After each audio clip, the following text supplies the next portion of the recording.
Olá, seja muito bem-vindo, seja muito bem-vinda. Eu sou a Gabriela Varela e esse é o videocast em detalhes.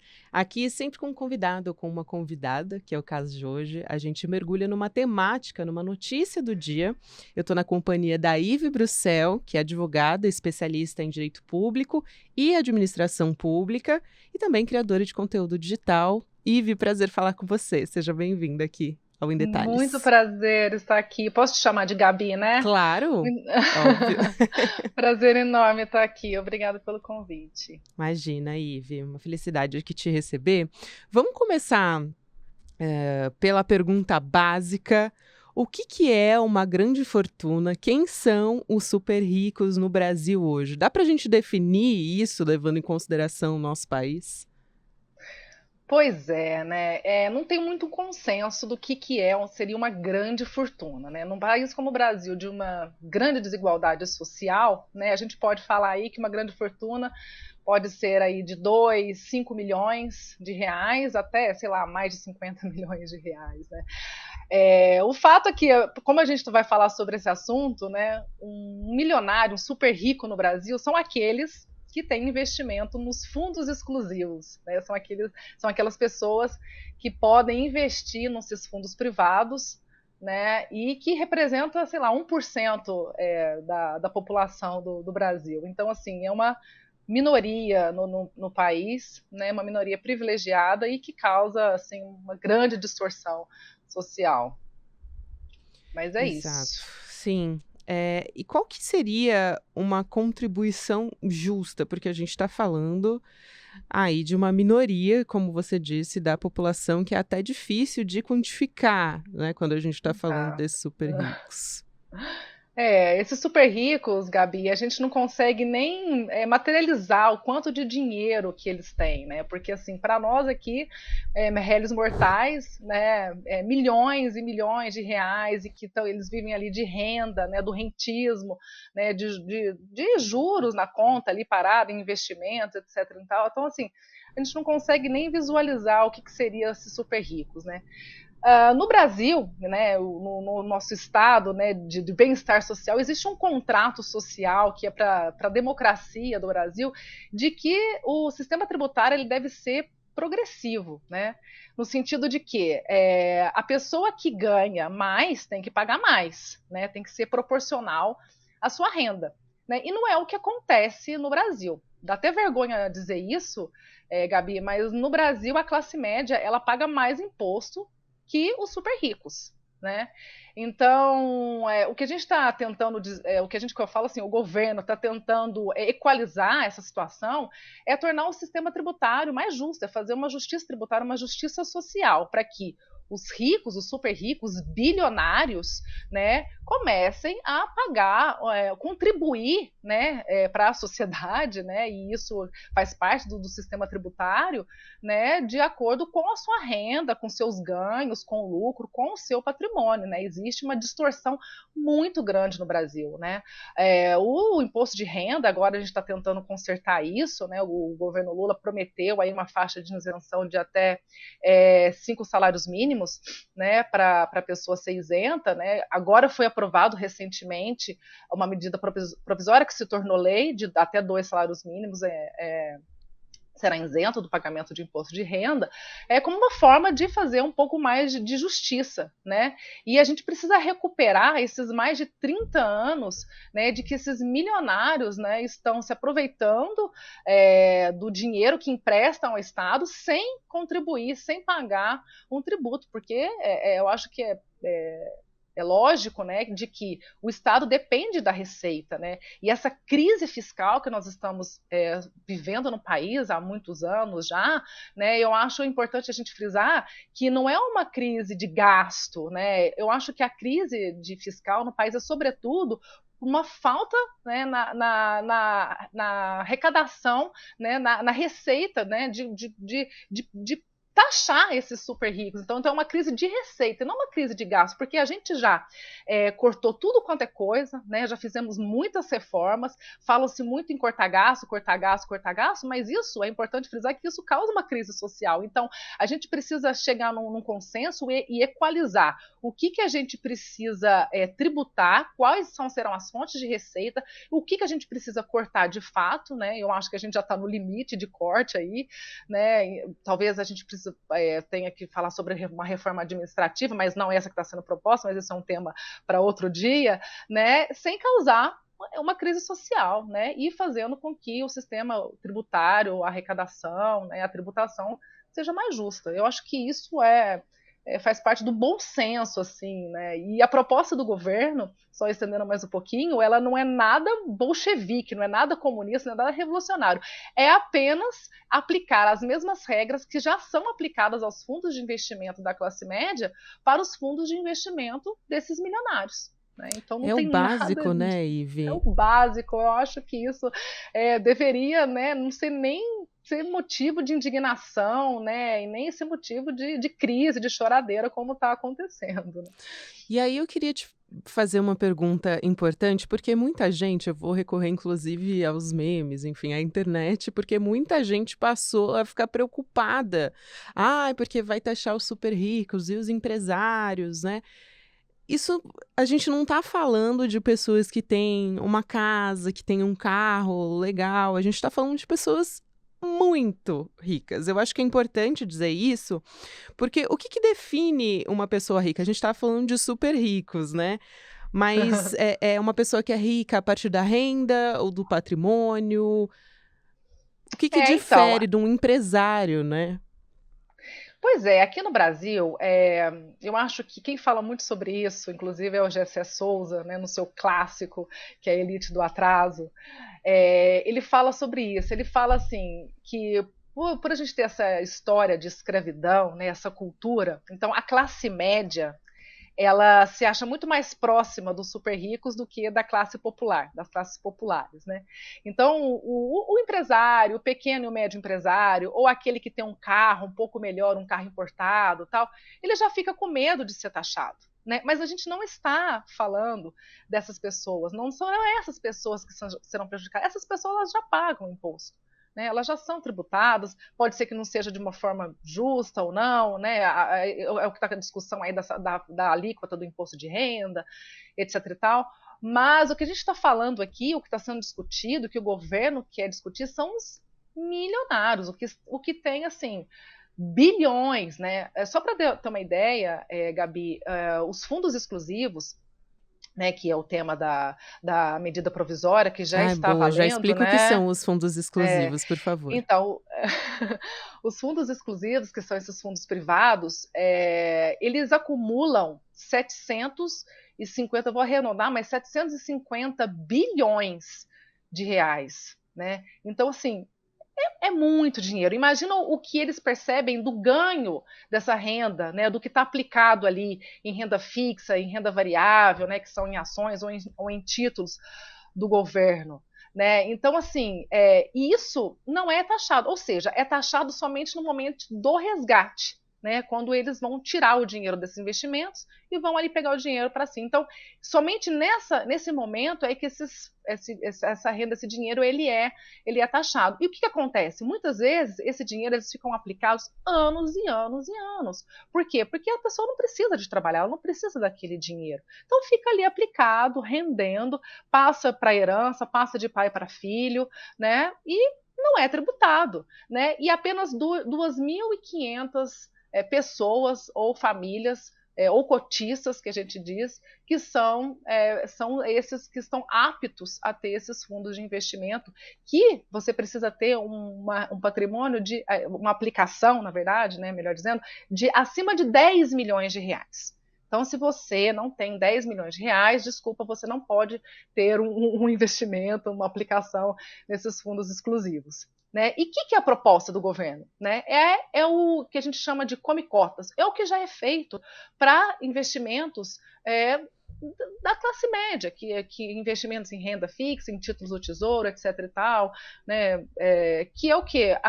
São tributados 2 vezes por ano, em maio e em novembro, né, esses investimentos são tributados, né, tem uma alíquota aí, o caso dos fundos exclusivos vai ser uma alíquota de 10% a 20%, dependendo do valor, né, e então a previsão é de que, a partir de agora, esse fundo seja também tributado da mesma forma que é feita com os demais que não são tão milionários assim. E eu ia te perguntar justamente quais são as isenções que esses fundos exclusivos têm, que permitem acelerar o acúmulo de riqueza, né? Como você disse, essas pessoas não precisam mexer nesses valores, né? Elas podem deixar ali e depois, além de ser um volume de recursos muito grandes, também um volume muito grande, também é um baixo número de cotistas, né?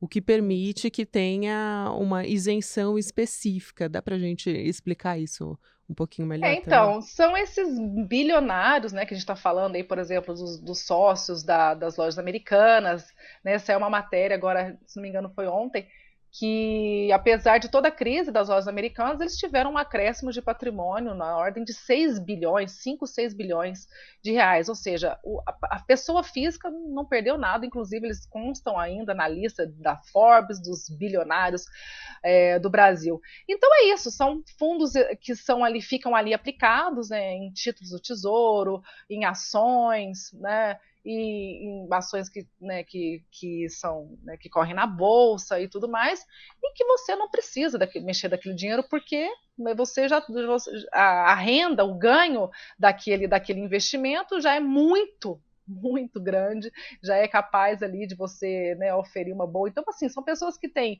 ilhas particulares, casas, apartamentos, imóveis no exterior, né? A gente não consegue nem mensurar quais são esses bilionários. Não convive, a gente não anda no mesmo elevador que essas pessoas, a gente não frequenta os mesmos restaurantes que elas, né? Então, assim, defender a não taxação dessas pessoas é surreal, assim. E o que eu estou vendo, que foi um artigo, né, que rodou bastante esse fim de semana, do João Camargo, né, que é um acionista, né, um sócio-diretor, não sei, da CNN, inclusive. Né, Ele é um dos presidentes da CNN Brasil. Pois é, então, E do esses. Esfera também, né? Pois é. Então, são essas pessoas que estão, né, defendendo, porque eles querem manter o seu patrimônio, os seus privilégios, né? Eles se acham meritórios, ele acha que ele tem direito daquilo. Então, e geralmente, Gabi, vamos falar bem a verdade aqui, não são nem pessoas que abriram empresa e ficaram ricos, não. Muitas vezes é de herança, né? Já nasceram em berço esplêndido, já nasceram em berço de ouro, já vêm de famílias ricas, né? Então, assim, não sabe nem o que é trabalhar, não sabe nem o que é bater ponto, não sabe o que é acordar às 8 horas da manhã, não sabe o que é pegar um trânsito para ir.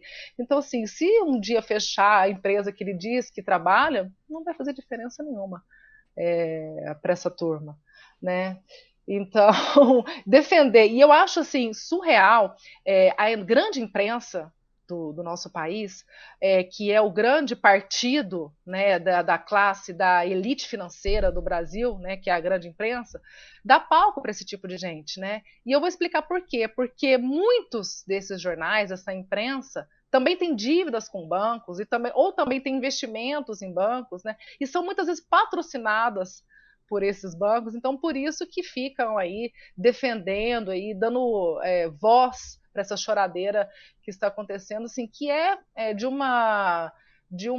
constrangedor, né? E assim, é de uma fraude de, de uma fraude intelectual, né, muito grande, né? Então você falar assim, como nesse artigo que eu citei aqui, dizer que nós super ricos investimos no país, nós assumimos risco, nós geramos empregos, nós damos emprego para vocês, é uma falácia, né? Então, assim, eles vivem praticamente de renda, né? O que eles exploram o trabalho, na verdade, né? As empresas ali, o trabalhador cata as migalhas dos lucros aí, do que a empresa, dos super lucros que eles tomam para si, né? E não assumem risco nenhum. né? Porque muitas vezes eles compram, inclusive, ativos do Estado, né? Quando o Estado já investiu, já está funcionando, já é uma empresa forte, como o caso da Eletrobras, por exemplo, e depois eles compram lá a preço de banana, quando toda a estrutura, quando todo o investimento, quando todo o know-how, quando já tem funcionários trabalhando, funcionários que tocam a empresa, como o caso também de muitas da Petrobras, né, de muitas polos, enfim, refinarias, né, que já tem toda a estrutura, que já teve todo o investimento do Estado, eles vão lá e compram a preço de banana. Então, nem assumir o risco essa galera assume. Então, isso é uma falácia, um estelionato. Muito bom. Só para quem não acompanhou essa história do artigo, né, foi o empresário João Camargo, que é o presidente da CN Brasil, do Esfera também, que é uma empresa, uma think tank, né? Eles gostam de dar esses nomes em inglês, que tem debates ali entre empresários, entre políticos, e aí ele publicou um artigo na Folha de São Paulo, um dos maiores jornais do país, criticando taxar super ricos, né? E aí o título é Ser Rico Não é Pecado. E foi criticada por diversas pessoas por esses E é motivos que a gente está pecado. falando aqui. Exatamente, tem isso, né? Se você for seguir ao pé da letra da Bíblia ali, ipsis literis, né, ser rico é pecado, não entra no reino dos céus. Aí eu queria entender, assim, porque tem várias maneiras que eles encontram ali de defender que os super ricos não sejam taxados, né? Algumas pessoas, inclusive alguns analistas, dizem que essa taxação ela teria um efeito muito pontual, ainda muito pequeno na arrecadação do governo. Por que é tão difícil a gente falar em tributar os ricos aqui no Brasil? E, como você disse, é um pequeno passo, né, nesse Sim, sentido. Então, precisam que existam outras formas de taxar grandes fortunas, enfim, tipo tributação de heranças. Eu acho que você vai poder isso. falar muito melhor do que eu. Mas quais são as outras maneiras, quais são os outros métodos que a gente pode recorrer a partir desse passo, que é a taxação dos super ricos? Gabi, a gente estava conversando, trocando uma ideia aqui nos bastidores, né, antes de começar. E eu acho assim, não é nada muito revolucionário o que está sendo feito, mas eu acho de extrema importância o pontapé inicial que está sendo dado, né? Porque assim, que bom que a gente está começando a debater esse assunto, né? Que bom que a gente pode começar a falar em justiça tributária, em justiça social, em taxar os super ricos, né? O governo, ele pretende, com essa taxação das offshores também, que são fundos de investimento no exterior, geralmente em paraísos fiscais, e também dos fundos exclusivos, arrecadar em torno aí de 40 bilhões, 40 milhões, agora não me fugi. Deixa eu dar uma olhada aqui. Eu acho que é 40 milhões, mas depois você confirma para mim. Até 2026, 40 mil. Até 2026. Né? Não é assim, vai salvar o país, né? Nossa, mas eu acho que se a gente começar, por exemplo, o imposto de renda, né, que vai ser, o projeto de lei vai ser encaminhado para possivelmente o ano que vem. Se a gente começar a debater a taxação de lucros e dividendos, né, que em 2021 a distribuição de dividendos foi de 555 bilhões de reais, B de bola, como diz o André Roncalha, com B de bola, e não é taxado, tem zero de taxação. Né? Se a gente começar a falar sobre a maior tributação do imposto de causa-mortes, né, e doação, que é o imposto de transmissão de herança, né, que hoje fica a cargo do Estado receber, né, de competência do Estado. Então, assim, são várias pequenas ações, pequenas não, né? São várias ações pontuais e que se você somar, você aumenta a arrecadação, aumenta a receita do Estado, mas principalmente, e eu acho que isso é educativo, né? Eu acho que isso causa uma sensação de justiça para as pessoas, né? Por que eu aqui tenho que pagar o imposto, tudo, estou trabalhando todo dia, tenho meu salário, tudo contadinho, e aquele super rico e milionário que anda de jatinho, que não precisa trabalhar, que está tudo bem, não paga nada. Né? Então, assim, é uma questão de justiça mesmo. Deixa eu só confirmar aqui o número, né? O governo está esperando conseguir 24 bilhões de reais entre 2023 e 2026. que seria uma Isso, parte de fundos um esforço, exclusivos. né, de É, aumento da arrecadação, quando a gente está falando dessa MP para taxar os fundos dos super é. ricos. Quando eu falo, então é 40 bi, né? Quando eu falei 40 bi é porque tem a taxação das offshores também, que é um outro projeto de lei. A gente não falou sobre isso ainda, não sei se você quer Isso, só não, dar acho uma uma pincelada. boa mesmo, porque o governo É, federal já encaminhou, né, para a Câmara dos isso, Deputados é, esse projeto de lei que altera a tributação dos ativos financeiros no exterior, que são de pessoas físicas que moram aqui no Brasil, né? E aí esses exato. recursos são aplicados justamente por meio de empresas ou os fundos conhecidos como as offshores, né? Que é isso que você está falando, Isso, que é. normalmente estão em paraísos fiscais. Exato. Teve uma tentativa do governo colocar junto a taxação de offshore com a medida provisória do salário mínimo, né, que teve um aumento, o reajuste, né, real acima do salário mínimo e também com a isenção do imposto de renda, mas não colou. O Lira falou: epa, peraí, isso aqui não.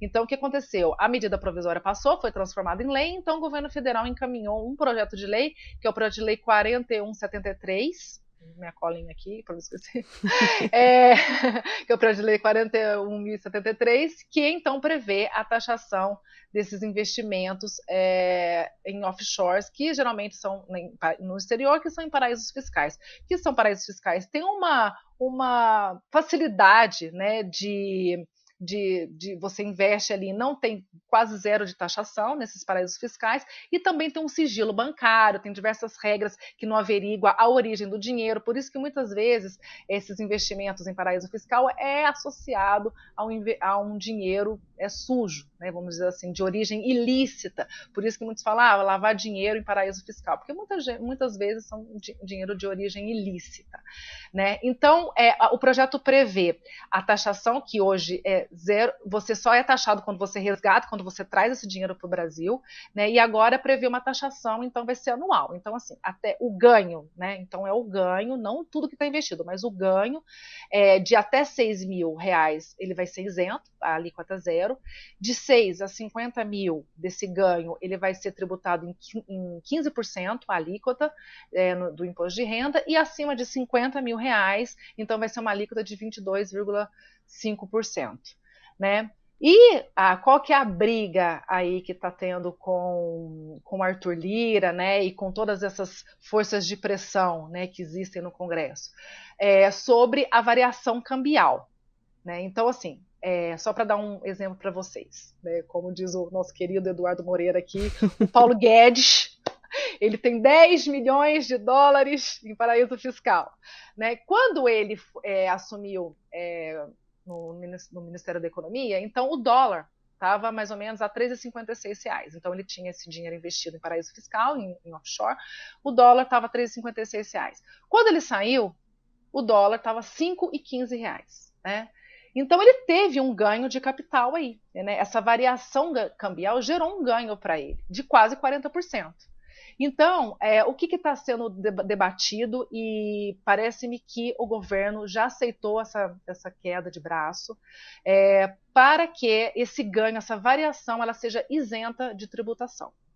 Né? Então, o Arthur Lira já manifestou expressamente de que só vai dar andamento no projeto se isso for isento, né? Porque isso não existe, de taxar essa variação cambial, né? E está havendo uma pressão também de diretores de bancos, etc. e tal, com reuniões em Brasília, para que isso seja feito dessa forma, para que o projeto ande, porque se não for dessa forma, o projeto não vai ficar parado, né? Então, me parece que o governo, a Fazenda, então, se adiantou, né, e trouxe 3 inovações aí, 3 ajustes, né, para que acomode as expectativas aí com relação a essa variação cambial. Então, por exemplo, como eu dei o exemplo então do Paulo Guedes, essa variação ela ficaria isenta, né? Ou, por exemplo, você é tributado, vou dar um exemplo prático. Em 2023, estava ali, o dólar estava, o real custava a R$ 5, né? Então você é tributado a R$ 5. Em 2024, quando você decide distribuir esse lucro, houve uma variação, então está a R$ 6. Essa variação então, portanto, ela fica isenta de taxação, né, quando você vai Uhum. distribuir esse ganho. Né? E também uma outra questão com relação à variação é a compensação de perdas e ganhos. Então, por exemplo, você tem no fundo exclusivo aí, você tem várias opções de investimento. Você pode investir em renda fixa, em renda variável, em ações, etc. E tal.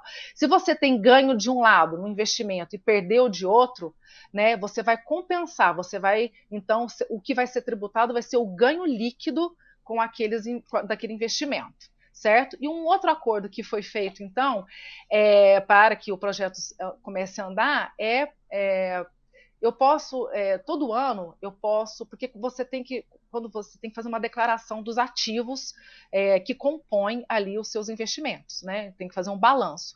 Então, você pode optar, então, para que eu seja tributado na pessoa física. Por exemplo, quando eu adquiri uma ação no valor aí em 2023, no valor de US$ 10, por exemplo, né? Só para ficar fácil de entender.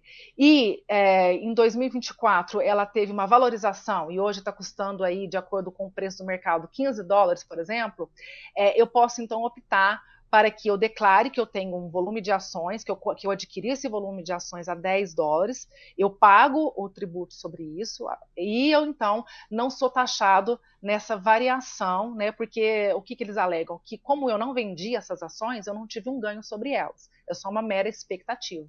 Então eu posso ter a opção então de ser tributado na pessoa física, eu declaro que eu tenho essas ações em offshores, esse volume de ações, e eu sou tributado de acordo com não tem essa variação, né, de valor.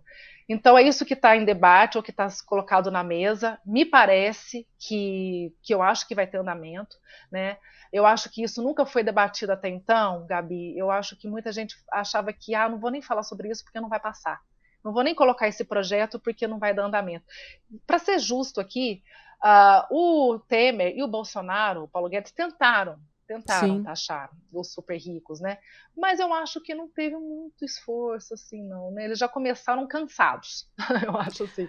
Não Não é. teve um empenho na época, E né? tem uma resistência muito grande do Congresso, né? Eu quero trazer Tem, essa questão política aqui, porque existe um trabalho muito forte de lobby para que esses poderosos, enfim, de desoneração no Congresso Nacional, né? Isso é importante, porque o rico foge da tributação e sim. empresta para o Estado. Então, ele não pede E, dinheiro, ainda tem de volta com juros uma parte, e isso continua contribuindo para a desigualdade. Agora, o presidente da Câmara, por exemplo, Arthur Lira, já foi contra a taxação dos super ricos. Por que o Congresso e como fazer, né, para que o Congresso não se coloque contra projetos que podem beneficiar a população? Porque isso é muito difícil, né? Como é que o governo é, federal compra essa briga se precisa da colaboração do Congresso Nacional para aprovar as propostas também, né? Como impedir que esses parlamentares e esses poderosos que fazem o lobby com os parlamentares atuem para obstruir o avanço dessas propostas? E acho que a então. pergunta é de É, US$ 1 milhão, né? É difícil Nora, pra essa caramba. pergunta, essa pergunta é super difícil, mas assim, eu acho que tudo tem um contexto, né, do que a gente está vivendo, um momento histórico e tudo mais, né? Então, assim, eu acho que já não dá mais para não falar sobre esse assunto. Inclusive, isso era uma pauta eleitoral do Lula. Ele falava antes que ele vai colocar o pobre no orçamento e o rico no imposto de renda. Né? Então, assim, ele já vinha falando isso, ele foi eleito com esse discurso, né? E eu acho que o arcabouço fiscal também, ele precisa ajustar receita e despesa, né? Agora, com o projeto de lei orçamentária, o Haddad cisma no assunto de déficit zero em 2024, né? Um ajuste duríssimo. Enfim, o que eu disse anteriormente, a crise fiscal, na minha visão, é uma crise de receita, né? O que precisa ser arrecadado. Então, assim, não dá mais para não falar sobre esse assunto. Né? E eu acho que junta eu acho que junta que o Lula está tendo uma boa aprovação, né? Saiu agora uma pesquisa recente, não sei se é a Datafolha, que o Lula está com uma aprovação de 60%. Esse é o Né? As momento, pessoas. então, né? Eu acho que esse é o momento, porque vai ficar muito ruim para o Lira e para para o Congresso e para os deputados ser contra esse projeto. de maior justiça tributária, de maior justiça social. Né? Eu acho que vai ficar caro, né? Um custo político muito alto para o Arthur Lira. E eu acho que ele está sentindo isso. Né? Então, eu acho que esse é o momento da gente debater a crise fiscal no país, debater, inclusive, isso que você falou, né? Os super ricos, eles se isentam de pagar imposto, então assim, a gente deixa de receber, né, deixa de contribuir, né, de forma, né, como todo mundo, como todos os mortais contribuem, né, emprestam dinheiro ao Estado na medida em que investem, né, compra títulos do Tesouro, títulos da dívida pública, etc. e tal, e se beneficiam dos altos juros, né, porque o dinheiro ali fica rendendo um juro da taxa Selic a 13%, né? Esses investimentos rendem na média 10%, 6%, dependendo do investimento. Então, assim, eles não pagam tributo, né? Se isentam de contribuir, emprestam dinheiro para o Estado e lucram com juros absurdos. E o Estado fica com uma dívida pública estratosférica que só aumenta com esses juros altos que eles se beneficiam, né? Então, isso não é corrupção? Isso, para mim, é uma forma de corrupção também, de corromper a democracia, de corromper o Estado. Né? Então, acho que já passou do momento da gente começar a debater esse assunto. Eu acho que a hora é essa, eu acho que as pessoas estão se conscientizando. O Lira sabe disso, sabe da pressão que está sendo exercida, sabe que isso é uma pauta do governo, né? O Lula sempre vem falando. E, assim, o regime atual de taxação, né, do Brasil, faria, sim, von Mises, né, cantar a Internacional Socialista envergonhado e indignado, porque assim, o que a gente vê hoje é um completo absurdo, Gabi. Então eu estou confiante de que eu acho que a gente vai ter um avanço, sim. Né? Como eu disse, não é a solução dos problemas, mas é um pontapé inicial, assim, essencial. Aí a gente vai passar, né, de impostos, talvez, que tenham ainda uma capacidade de arrecadação baixa para tributos que realmente melhoram a atividade econômica, para que consigam equalizar a desigualdade social, né, para que a gente tenha realmente uma melhora da situação, um resultado mais efetivo para diminuir a desigualdade brasileira, né, Ive? Quero te agradecer muito aqui pela nossa conversa, foi um prazer conversar com você, passou tão rápido, foi ótimo. Era tudo mesmo, tomara que eu tenha atendido as expectativas, Com né? certeza. Eu tenho lido muito sobre isso, eu acho que é um tema muito importante de ser debatido. Muito obrigada pelo trabalho, por você trazer esse tema, né? Eu acho importantíssimo, a audiência de vocês é espetacular. E vocês prestam um trabalho assim, essencial para a nossa democracia. Muito obrigada, Ive. Seja sempre muito bem-vinda. Já fica o convite aqui para você participar de novo, assim que possível. Um beijo grande. Sim, só chamar. Um beijão. Tchau, tchau. Obrigada. Bom, o videocast em detalhes fica por aqui. O próximo episódio vai ao ar às 10h30 da manhã, ao vivo no YouTube, por onde você acompanha a programação, toda a programação do ICL Notícias, nos canais Eduardo Moreira e do Instituto Conhecimento Liberta, de segunda a sexta-feira. E você também pode acompanhar o Em Detalhes no formato podcast, lembrando, em todas as plataformas de áudio.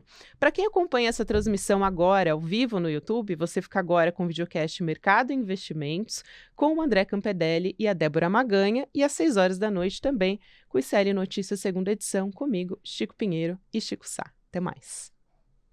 Estamos em guerra pela independência. Eles atacam, tentam nos intimidar, usam as estruturas de poder para distorcer a realidade. Mas não vão nos calar. A gente não se curva, a gente vai à luta. Em um sistema viciado em meias-verdades, nós somos a resistência, nós queremos a verdade. Por isto, levantamos a bandeira da independência. Independência para fazer um jornalismo corajoso, para colocar o dedo na ferida, para denunciar os abusos e as injustiças. Somos independentes dos donos do capital, dos poderosos e das grandes corporações. Aqui é publicidade zero. Só assim honraremos o nosso compromisso com a denúncia. Com a liberdade total de opinião. Essa guerra não é fácil, é cruel, mas com seu apoio e luta, seremos cada vez mais fortes. Junte-se à nossa causa. Junte-se à nossa causa. Junte-se à nossa causa. Fortaleça o jornalismo verdadeiramente independente. Sendo membro do ICL.